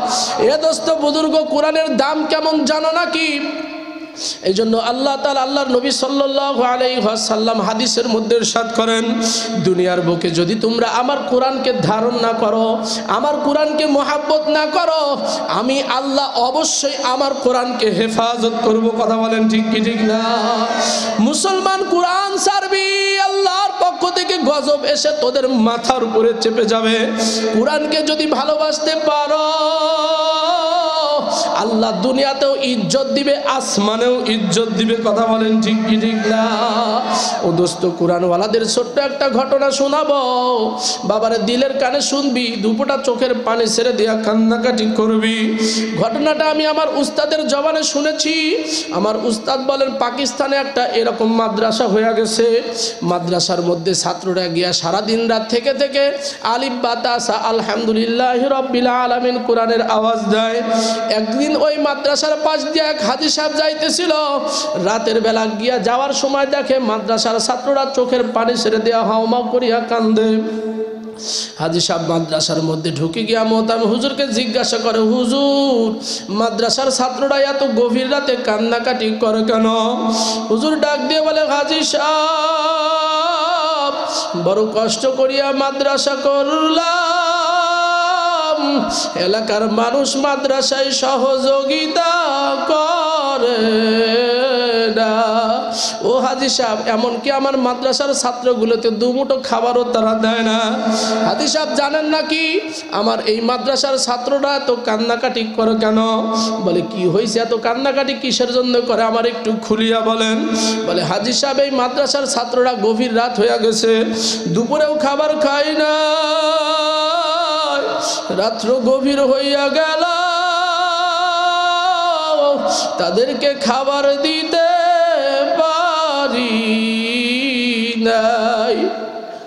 ও হাজী সাহেব, আমার মাদ্রাসার ছাত্ররা ক্ষুধার যন্ত্রণায় হাওমাও করিয়া কান্দে। হাজী সাহেবের কান্না চলিয়ে আসে, দৌড়াইয়া বাড়িতে গেছে। বাড়িটা অনেকখানি মাদ্রাসা থেকে দূরে। গভীর রাত হইয়া গেছে, বিবিকে ঘুম থেকে ডাকিয়া উঠায়, বিবিরে ওঠ, আজকে আমি তোর সঙ্গে একটা ব্যবসা করতে চাই। এ বিবি বল, তুই আমার ব্যবসার পার্টনার হবি নাকি? বিবি ডাক দিয়ে কয়, হাজী সাহেব, এত গভীর রাতে আবার কিসের ব্যবসার পরামর্শ? হাজী সাহেব ডাক দিয়ে বলে, বিবিরে, পাশের মাদ্রাসা দিয়ে আসতেছিলাম, মাদ্রাসার ছোট্ট ছোট্ট ছেলেরা না খায়া কান্দে, আমার বড় মায়া লাগে, আমি সইতে পারি না। বিবিরা, আমার মাওলা তো আমার অর্থ সম্পত্তি কম দেয় না রে বিবি। এ বিবি, তোর সঙ্গে আমার চুক্তি বুদ্ধি, আমি প্রতিদিন বাজার করে বাড়িতে নিয়ে আসব, আর তুই প্রতিদিন মাদ্রাসার বাবুর্চি হয়ে রান্না করে দিবি, আমি ওই খাবারগুলো নিয়ে মাদ্রাসার ছেলেদেরকে খাওয়াই আসবো। বিবিরে বল, তুই আমার ব্যবসার পার্টনার হবি নাকি? বিবি ডাক দিয়ে বলে, হাজী সাহেব বলেনটা কি? অবশ্যই, এই নেক কাজে অবশ্যই স্বামী হিসাবে আপনার সহযোগী হয়ে যাব। হাজী সাহেব বাজার করিয়া নিয়ে বাড়িতে হাজির। বিবি বড় কষ্ট করিয়া মাদ্রাসার ছাত্রের জন্য রান্না রান্না বাড়া শুরু করিয়া দিল। হাদি সাহেব রান্না করিয়া নিয়া, হাদি সাহেবের 2টা গরু ছিল, একটা গরুর গাড়ি ছিল। খাবারগুলো গরুর গাড়িতে উঠাইয়া মাদ্রাসার দিকে রওনা করছে। যাইতে যাইতে প্রতিদিন নিয়মতান্ত্রিকভাবে সকালবেলা বিকালবেলা খাবারটা পৌঁছায়া দেয়। অনেক দিন যাওয়ার পরে একদিন হাদি সাহেব হঠাৎ করিয়া গরুটা একটা মারা গেল। একটা গরু মারা যাওয়ার পরে হাদি সাহেব বিবিরে বলে, বিবি একটু সকাল করিয়া রান্না করবি, গরু নাই, গরুর গাড়িও নাই, মাথায় করিয়া আমার খাবার নিয়ে যাইতে হবে। বিবি স্বামীর কথা শুনিয়া তাড়াহুড়া করিয়া রান্না করিয়া দিল। হাদি সাহেব এবার মাদ্রাসার ছাত্রদের খাবার মাথায় নিয়ে পায়ে হাঁটিয়া মাদ্রাসার দিকে রওনা করছে। যাইতে যাইতে রাত গভীর হইয়া গেল। আল্লাহ মাদ্রাসার কাছে গিয়া দেখে মাদ্রাসার ছোট্ট ছোট্ট ছেলেরা তো তেমন কিছুই বোঝে না। মাদ্রাসার মধ্যে বসিয়া বসিয়া সমালোচনা করে, এই আমাদের বলদ হাজি কোথায়, খাবার নিয়ে আসতে এত দেরি হইল কেন, আমাদের বলদ হাজিটা কোথায়। আল্লাহ হাজি সাহেবের নাম ব্যঙ্গ করে বলদ হাজি, বলদ হাজি বলিয়া ডাক দেয়। আল্লাহু আকবার। হাদি সাহেবের দিলের মধ্যে চোট লাগিয়া গেল। মনে মনে চিন্তা করতেছে, আমি যাদের এত খেদমত করি তারা আমার নাম ব্যঙ্গ করিয়া বলদ হাজি বলিয়া ডাক দেয়। আল্লাহ মাদ্রাসায় খানা দিয়া বাড়িতে আসিয়া গেল। বিবিরে আসিয়া কয়, বিবিরে আর তোর খানাও রান্না করতে হবে না, আমি খানা নিয়েও মাদ্রাসাও আর যাব না। বিবি ডাক দিয়ে কয়, স্বামী কি হইল, ছাত্ররা কি খাবে, আপনার কি হইল? স্বামী কয়, খবরদার প্রশ্ন করবি না। আল্লাহ এই কথা বলিয়া হাদি সাহেব রাতের বেলা বিছানায় ঘুমায়া গেছে। হাদি সাহেব স্বপ্নের মধ্যে দেখা শুরু করিয়া দিল। আল্লাহ আখিরাতের মাঠ কায়েম হইয়া গেছে। আখিরাতের ময়দানে হাজার হাজার মানুষ। আল্লাহ হাদি সাহেবের কোন গুনার কারণে মওলাই যেন হাদি সাহেবের হাতে জাহান্নামের শিকল লাগাইয়া দিছে। মাথায় জাহান্নামের শিকল।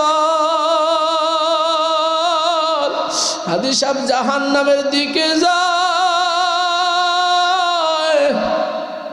আর মাদ্রাসার ছোট্ট ছোট্ট ছেলেরা পুরা আখিরাতের ময়দানে দরাদরি শুরু করিয়া দিছে।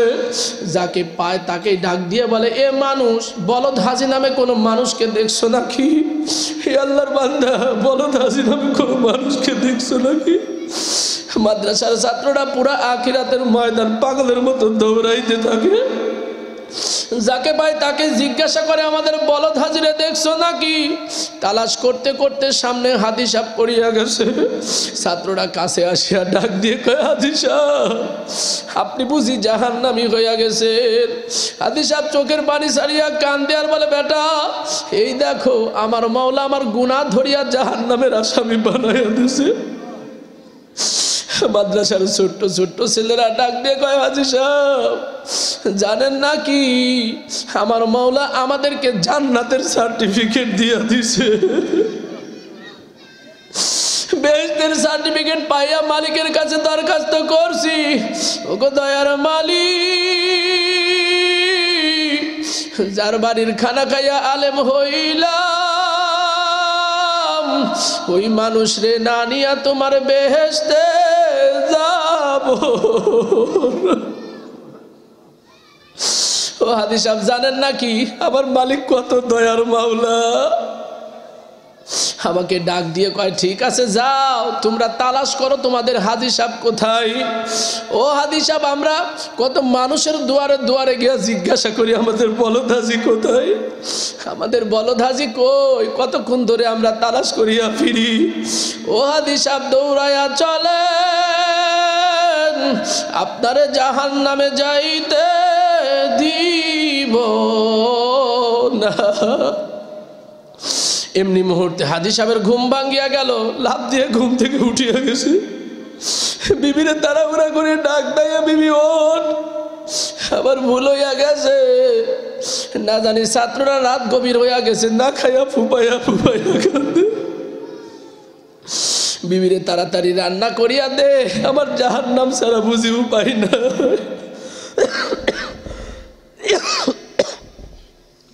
হাজি সাহেবের বিবি রান্না করিয়া দেয়। হাজি সাহেব গভীর রাত্রিতে খাবার নিয়ে মাদ্রাসায় পৌঁছিয়া গেছে। মাদ্রাসার কাছে গিয়া দেখে ছাত্ররা না খাইয়া সবাই ক্ষুধার জ্বালা নিয়ে ঘুমাইয়া গেছে। আল্লাহ ঘরের মধ্যে লাইট জ্বালাইয়া হাদি সাহেব সব ছেলেগুলোকে ডাকিয়া কোলের উপরে বসাইয়া এক লুকমা করিয়া খাওয়াই আর চোখের পানি ছাড়িয়া কান্দে। মাদ্রাসার ছাত্ররা জিজ্ঞাসা করে, হাজি সাহেব কেন কান্দেন? কান্নার ভাষা আমরা বুঝি না।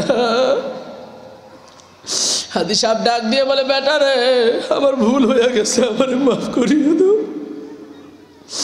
দুনিয়াতে তোমরা আমারে বলদ হাজি বলিয়া ডাকছো, আমার দিলে কষ্ট লাগছে। আমি নিয়ত করছিলাম আর তোমাদেরকে খানা দেব না, কিন্তু আমার মওলা স্বপ্নে আমারে দেখাইয়া ফেলছে আখিরাতে তোমরা ছাড়া আমার কোনো উপায় রবে না। আল্লাহ হাদি সাহেব মাদ্রাসার ছাত্রদের পাউটা জড়াইয়া ধরছে। এ মাদ্রাসার কোরআনের মাসুম ছাত্ররা, আজ থেকে তোদের পাও ধরে আমি হাজি সাহেব অনুরোধ করলাম, আমারে আর হাজি বলিয়া ডাক দিবি না, আমারে বলদ বলিয়া ডাক দিবি, আমারে বলদ বলিয়া ডাক দিবি। তারপরে ওয়াদা কর আমারে ফেলায়া মাওলার জান্নাতে যাবি। হে দোস্ত বন্ধু, মাদ্রাসায় নিজে কোরআন শিখতে পারো নাই, নিজে কোরআনওয়ালা হইতে পারো নাই। আল্লাহর নবী কয়, কোন আলিমান, তুমি আলেম হইয়া যাও। নিজে আলেম হইতে পারো নাই আল্লাহর বান্দা, মুতাআল্লিমান আলেম হইতে পারো নাই, তাহলে তুই মাদ্রাসার ছাত্র হইয়া যা।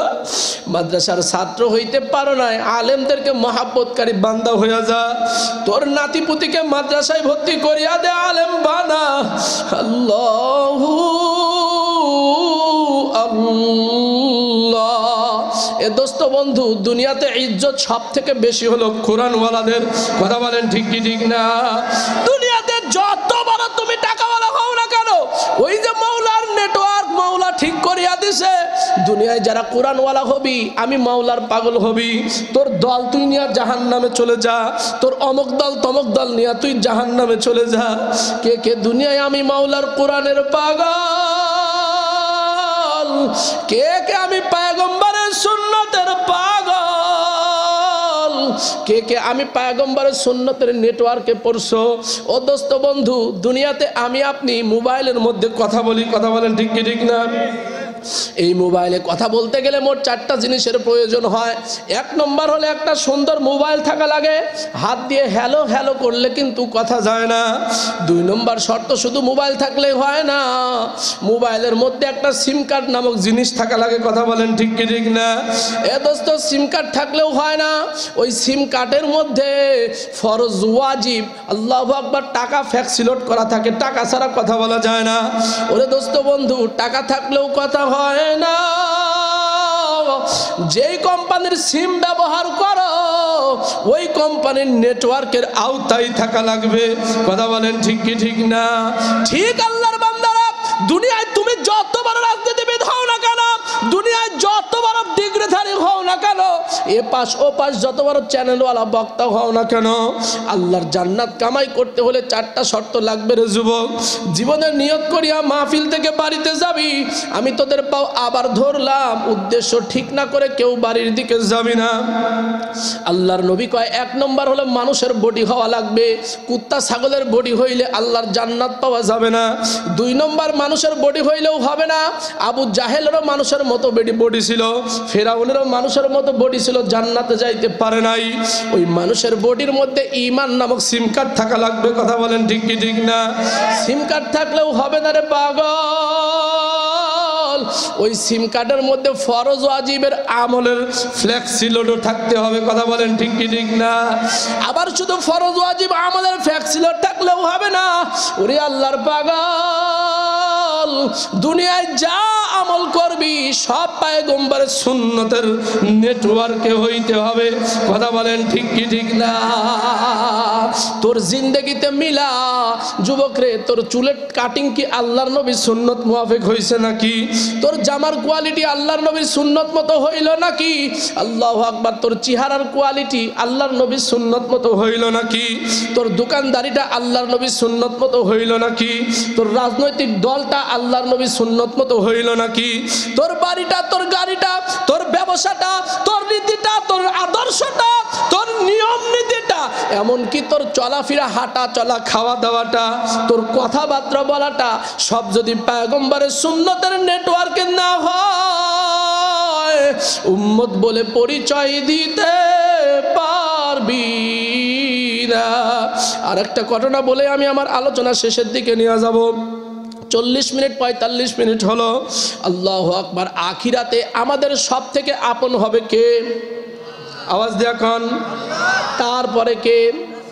পয়গম্বর। কথা বলেন ঠিক কি ঠিক না? আমাদের পয়গম্বর শ্রেষ্ঠ না আরো কোনো পয়গম্বর শ্রেষ্ঠ আছে? আমাদের পয়গম্বর, ঠিক কিনা?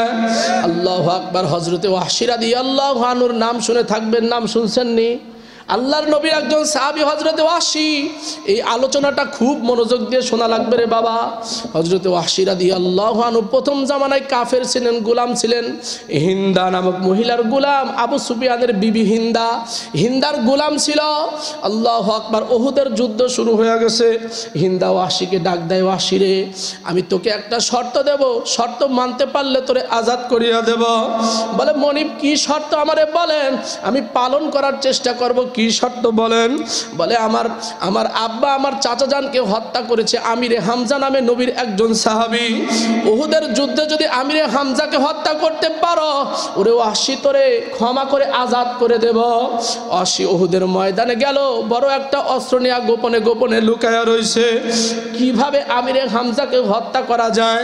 আমিরে হামজা বড় বীর বাহাদুর মানুষ, তার সামনে থেকে লড়াই করে জিতার মতো কোনো কায়দা নাই। কথা বলেন ঠিক কি ঠিক না? খুদার কসম যুবক রে, যদি খুদার কসম তোমার দিলের মধ্যে আল্লাহর ভয় থাকে, মাওলার জান্নাতের টার্গেট থাকে, দুনিয়ার কোনো বিবি, দুনিয়ার কোনো সন্তান, দুনিয়ার কোনো টাকা পয়সা, কোনো দলের মায়া, পদের মায়া মাওলার জান্নাত থেকে তোমারে ফিরাইতে পারবে না। কথা কোন ঠিক কি ঠিক না? বড় বড় কথা বলা সহজ, পয়গম্বরের সুন্নাত নিয়ে চলা বড় কঠিন। কথা বলেন ঠিক কি ঠিক না? কথা বলা যায়, কথা মাইক, হাত, জবান সবকিছু দিয়ে বলা সম্ভব, কিন্তু আল্লাহ বলা হয় এত সোজা নয়। কি কথা ঠিক? আল্লাহ বলা হয় এত সোজা, এত সোজা নয়। আল্লাহ বলা মেধা দিয়ে হওয়া যায় না। মেধা দিয়ে হলে ডাক্তার, ইঞ্জিনিয়ার, ক্লিন শেফ হইতো না। কথা বলে ঠিক কি ঠিক না? আল্লাহওয়ালা পদ দিয়ে হওয়া যায় না। পদ হলে এদেশের এমপি মন্ত্রীরা ক্লিন শেভ করে নবীর কলিজায় আঘাত দিত না। কথা বলেন না কেন আপনারা? কোন দলের কথা নয়, পয়গম্বরের সুন্নতের কথা। অন্যদিকে নেবেন না, কেউ অন্যদিকে নেবেন না। হযরতে ওয়াহশী রাদিয়াল্লাহু আনহু এবার গেছে, পিছন থেকে অস্ত্র নিয়ে লুকায় রইল। আমিরে হামজাকে পজিশন মতো পাইলে হত্যা করবে। আমিরে হামজা পিছন দিক থেকে লড়াই করতে করতে আসে। হযরতে ওয়াহশী পিছন দিক থেকে হামলা করে আমিরে হামজাকে শহীদ করিয়া ফেলাইল। উহুদের যুদ্ধ শেষ হয়ে গেল। সব শহীদদের লাশ এক জায়গায় করা হইল। আল্লাহর নবী তাকায়া দেখে আমিরে হামজার নাকটাকে যেন কাটিয়া ফেলছে, চোখটাকে যেন উঠাইয়া ফেলছে, কানটাকে যেন মুসলা বানাইয়া দিল, কলিজাটা ফাঁক করিয়া, বুকটা ফাঁক করিয়া কে যেন কলিজাটা টান দিয়া বাহির করিয়া খাইল। আল্লাহর নবী নিজের মায়াবী মহাব্বতের চাচা আমিরে হামজার জন্য চোখের পানি ছেড়ে দিয়া কান্দে। সাহাবীদেরকে ডাক দিয়ে বলে, আমার সাহাবীরা শুনে রাখ, সাক্ষী থেকে যা, আমার চাচার এই হালত যে করলো, আমি পয়গম্বর কোনোদিন তাকে ক্ষমা পারবো না। আল্লাহু আকবার। দেখতে দেখতে মক্কা বিজয় হয়ে গেল। আল্লাহর নবী মক্কা বিজয় করে মক্কায় ঢুকে গেলেন। মক্কার মানুষদের মাঝে ঘোষণা করে দিলেন, সবাইকে আমি আল্লাহ ক্ষমা করে দিলাম, তবে কয়েকজন মানুষের নাম বলি, এদেরকে যেখানে পাওয়া যাবে সেখানেই হত্যা করা হবে। হযরত ওয়াহশী রাদিয়াল্লাহু আনহু বর্ণনা করেন, আল্লাহর নবীর নাম বলতে বলতে আমি গুনাহগারের নামটাও বলিয়া দিল। আল্লাহর নবীর সাহাবীরা খোলা তরবারি নিয়ে আমারে তালাশ করে, ওয়াহশী কোথায়, ওকে হত্যা করা হবে। নবী বলছেন তার কোনো ক্ষমা নাই। হযরত ওয়াহশী বলেন, আমি কি করব দিশা পাই না। বড় একটা চাদর দিয়া চেহারাটা ঢাকছে, হাত পাগুলো ঢাকছে। গোপনে আল্লাহর নবীর সামনে গিয়া হাজির হইয়া গেল। সামনে গিয়া চাদরের মধ্যে থেকে কালেমা শাহাদাত পড়া শুরু করিয়া দিছে, আশহাদু আল্লাহ ইলাহা ইল্লাল্লাহ। চাদরের মধ্যে থেকে কালেমা পড়িয়া এবার ডাক দিয়ে কয়, আরাফতানি ইয়া রাসূলুল্লাহ, ওগো নবীজি আমারে চিনছেন নাকি? আল্লাহর নবী কয়, ওরে ওয়াহশী, আমি তোমারে চিনিয়া ফেললাম, আমি তো তোমার নামে ঘোষণা দিয়েছি, তোমার কোনো ক্ষমা নাই। আল্লাহু আকবার। ওয়াহশী কয়, হুজুর আমি তো কালেমা পড়ে মুসলমান হয়ে গেছি, আপনি বলছেন মুসলমান যে হবে তার জিন্দেগির গুনাহ খাতা মাফ, আমার তো পিছনের জিন্দেগির সব গুনাহ মাফ হয়ে গেল, এখন কি আমারে মাফ করা যায় না? আল্লাহর নবী কয়, ওয়াহশী রে, হ্যাঁ কালেমা পড়ার দ্বারা পিছনের গুনাহ খাতা মাফ হয়ে গেছে, তবে ওয়াহশী তোমার প্রতি আমার একটা অনুরোধ, তোমার প্রতি আমার একটা অনুরোধ, যদিও তোমারে মাফ করিয়া দিলাম, কিন্তু যেহেতু তুমি আমার চাচাকে হত্যা করিয়া ফেলছো, তুমি আমার মজলিসের সামনে কোনোদিন বসবা না, আমার বুকের সঙ্গে বুকটা লাগাইবা না, আমার হাতের সঙ্গে হাতটা দিয়া মুসাফা কোনোদিন করবা না। এ ওয়াহশী, আমি ওয়াজ করলে পিছনের দিকে বসিয়া যাবি, সামনে কোনোদিন আসবি না। আল্লাহু আকবার। ওয়াহশী বলেন, এই শর্তের উপরে নবী আমারে মাফ করিয়া দিল। আল্লাহু আকবার। নবী মসজিদে নববীর মধ্যে বয়ান করে, নবীর সাহাবীরা সামনে বসিয়া শুনে আর হাউমাউ করিয়া কান্দে। আমি ওয়াহশীর সামনেও যাইতে পারি না। আল্লাহ, মসজিদের পিলারের আড়ালে বসিয়া বসিয়া ফুসকি দিয়া দিয়া নবীর নুরানি চেহারাটা দেখি, হে উম্মতে যে কি ব্যথা, তোদেরকে বুঝাইতে পারবো না। নবীর সাহাবীরা মজলিস শেষে নবীর বুকের সঙ্গে বুকটা লাগাইয়া কুলাকুলি করে,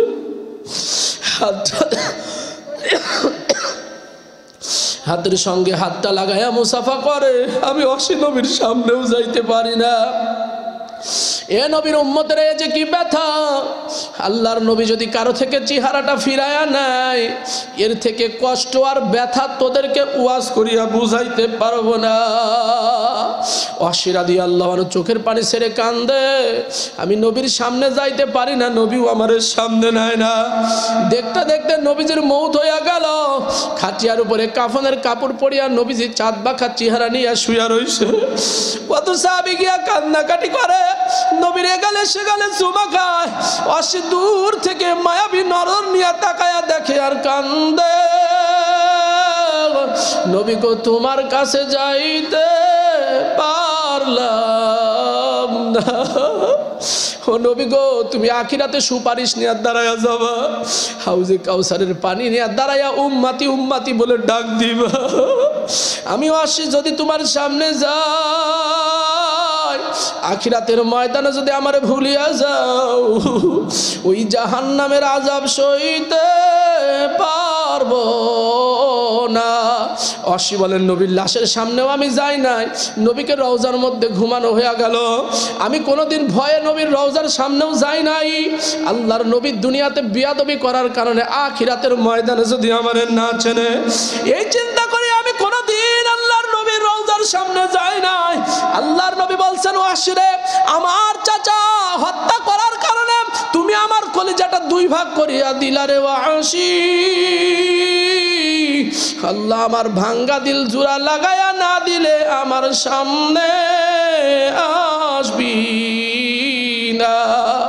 অসি বন্দনা করেন। আমি কান্নাকাটি করি, আমার বিবির খবর নাই, সন্তানের খবর নাই, আমার বাড়ির খবর নাই, ব্যবসার খবর নাই, আমি কান্নাকাটি করি আমার নবী যদি আখিরাতেও আমার দূরে সরাইয়া দেয়। হাউজে কাউসারের পানির কাছে গিয়া যদি সুকল সুকল বলিয়া দূরে সরাইয়া দেয়। অসি বলেন কানতে কানতে আমি বেহুশ, কেমনে আমি আল্লাহর নবীর সামনে আখিরাতের ময়দানে দাঁড়াবো। হঠাৎ করিয়া আবু বকরের জামানায় মুসাইলামা বিল কাজ্জাব নামের এক দাজ্জাল নিজেকে নবীর দাবি করিয়া বসলো, মিথ্যা নবীর দাবিদার। আমি এইটাকে সুবর্ণ সুযোগ মনে করলাম, দৌড়ায় ঘরের মধ্যে গিয়া ওই যে তরবারি যেইটা দিয়ে আমি আবু বকর সিদ্দিককে কি বলে, যেইটা দিয়ে আমি আল্লাহু আকবার আমিরে হামজাকে হত্যা করেছিলাম, ওই তরবারি খেয়ে নিয়ে আমি দৌড় লাগাইলাম। মুসাইলামা বিল কাজ্জাবকে হত্যা না করে আমি ওয়াসি বাড়িতে ফিরবো না। দৌড়াইয়া গিয়া শত বাধা অতিক্রম করে জানের মায়া ছেড়ে দিয়া মুসাইলামা বিল কাজ্জাবের মাথাটা কাটিয়া, আল্লাহু আকবার, মুসাইলামা বিল কাজ্জাবের মাথা এক হাতে, ওয়াসির সেই তরবারি এক হাতে নিয়া দৌড়াইয়া দৌড়াইয়া উহুদ পাহাড়ের উপরে দাঁড়াইয়া গেছে। উঁচা পাহাড়ের উপরে দাঁড়াইয়া মদিনার মানুষগুলোকে ডাক দিয়া ওয়াসি চিল্লায়, ওরে মদিনার মানুষ আমার কাছে আয়, আমি ওয়াসি, দেখো আমার চিনতে পারো নাকি? আল্লাহর নবী বলছেন আমি নাকি তার চাচাকে হত্যা করার কারণে নবীর কলিজা আলাদা করিয়া দিছি, নবীর সামনে যাইতে বারণ করিয়া দিল। আমি ওয়াসি দুনিয়ায় কোনোদিন সামনে যাইতে পারি নাই। এ নবীর সাহাবীরা, এই দেখ আল্লাহর নবীর দুশমনের মাথা আমি কাটিয়া ফেলছি। এ নবীর সাহাবীরা শোনো, আমার মন বলে আজকে আমি নবীর ভাঙ্গা দিলটা জোড়া লাগাইয়া ফেলছি। আমার মন বলে আমার নবী দুনিয়ায় বাঁচিয়া থাকলে তার বুকের সঙ্গে আমার তৃষ্ণার্ত বুকটা না লাগাইয়া পারতো না। এই কথা বলিয়া চোখের পানি ছাড়িয়া ওয়াসি কান্নাকাটি করে। আমি নবীর রওজার সামনে যাব না, নবী বারণ করিয়া দিল। আল্লাহ এই কথা বলতে বলতে ওয়াসি ক্লান্ত হইয়া বাড়িতে গিয়া ঘুমাইয়া গেছে। নবীজি হইয়া গেল, হাত দুখানা প্রসারিত করিয়া নবীও কান্দে, ওয়াসিও কান্দে। এ আমার সাহাবী ওয়াসি দৌড়ায়া, তোর তৃষ্ণার্ত কলিজাটা আমি নবীর কলিজায় লাগাইয়া দে, আমার ভাঙ্গা দিলটা তুমি আজকে জোড়া লাগাইয়া ফেলছো। অশিরে কতদিন জঙ্গলের মধ্যে গিয়া কান্নাকাটি করছো, আমি নবী তোরে আমার মজলিসের সামনের দিকে বসাই নাই। এ আমার সাহাবী ওয়াসি আর দূরে থাইকো না, আমি নবীর কলিজায় আগা তোর কলিজা লাগাইয়া দে, আর দূরে থাকা যাবে না। যুবক রে, ওয়াসি রাদিয়াল্লাহু আনহু ওসিয়ত নসিহত করে যায়। ঠিক আখিরাতের ময়দানে আমার নবী বুকটা উসার করিয়া মায়া নিয়া দাঁড়ায়া যাবে, সুপারিশ নিয়া দাঁড়ায়া যাবে, হাউজে কাউসারের পানি নিয়া দাঁড়ায়া যাবে। এ আমার উম্মতেরা, কে দুনিয়ায় দাড়িওয়ালা ছিলি, কে দুনিয়ায় পাগড়িওয়ালা ছিলি, সুন্নতওয়ালা ছিলি, পর্দাওয়ালা ছিলি, কে দুনিয়ায় দলের মায়া ত্যাগ করিয়া আল্লাহর নবীর সুন্নতের দলের পাগল ছিলি, এ আমার উম্মতেরা আয়া, আমি তোদেরকে সঙ্গে না নিয়ে মাওলার বেহেশতে যাব না। যুবক রে, ওই সময় নবীর সামনে দাঁড়াইতে হবে। এ যুবক, তোর মুখে দাড়ি নাই, তুমি কিলেংশেপ করিয়া নবীর কলিজায় আঘাত করছো। আল্লাহর নবী বলেন, দুনিয়াতে যে দাড়ি কাটলো ছাটলো, ও নবীর কলিজায় খুরকেসি লাগায়া দিলে, বলেন নাউজুবিল্লাহ। এ যুবক, আল্লাহর নবীর সামনে কেমনে দাঁড়াবি? কোন দলের পাগল হইলি, কোন জাহান্নামের পাগল হইলি? আমার মাওলার কবরে বুঝি যাবি না, আমার নবীর সামনে বুঝি যাবি না। কয়েকজন ইমানদার যুবক নিয়তলা দেখতে চাই। এখন এখানে বসিয়া সিদ্ধান্ত নিবি, আজকের থেকে নবীর কলিজায় আঘাত দিবি না, আল্লাহর পাগল হইয়া কবরে যাবি। যুবক রে, তোমারও জানা নাই, আমারও জানা নাই, আজকে রাতেও মৌত হইয়া যাইতে পারে। নবীর সামনে দাঁড়াবো, আল্লাহর নবীর মহাব্বত পাওয়ার আশা নিয়া নিয়ত করবি, দাঁড়ায়া যাবি, আজকের থেকে নবীর কলিজায় আঘাত করব না, ইনশাআল্লাহ জান্নাতি হইয়া কবরে যাবি। দেখে কে কে নিয়ত করতে পারো, লিল্লাহে তাকবীর। এ যুবক, দাঁড়া, আজকের থেকে নিয়ত করবি, আল্লাহর নবীর কলিজা আঘাত করবি না। নিয়ত কর, নিয়ত কর। আমার মাওলা ভিডিও ফুটেজটা ধরিয়া রাখছে। আল্লাহর বান্দা একজন হলেও নিয়ত করো, আজকের থেকে নবীর কলিজায় আঘাত করবি না। কি মায়া লাগে নাই? কি দোস্ত বন্ধু মায়া লাগে নাই? একজন দাঁড়ান, দাঁড়ান, লিল্লাহে তাকবীর। আল্লাহ কবুল করেন, লিল্লাহে তাকবীর। দেখি কে কে নিয়ত করতে পারো। জলদি জলদি দাঁড়া। আমার মাওলা তাকায় রয়েছে, বসা যাবে না, দাঁড়া থাকো। আমার মাওলা তাকায় রয়েছে কোন কোন বান্দা ইমানি পরীক্ষায় পাস করতে পারে, কোন কোন আল্লাহর বান্দা ইমানি পরীক্ষায় পাস করতে পারে। দুনিয়ায় পরীক্ষায় পাস করতে পারলি না রে যুবক, আমার মন বলে আখিরাতেও বুঝি পারবি না। আল্লাহ কবুল করে নেন, সকলে বলেন আমিন। ওই আল্লাহর নবী বলছেন, আমি পয়গম্বর দুনিয়াতে নাই, তাতে অসুবিধা কি?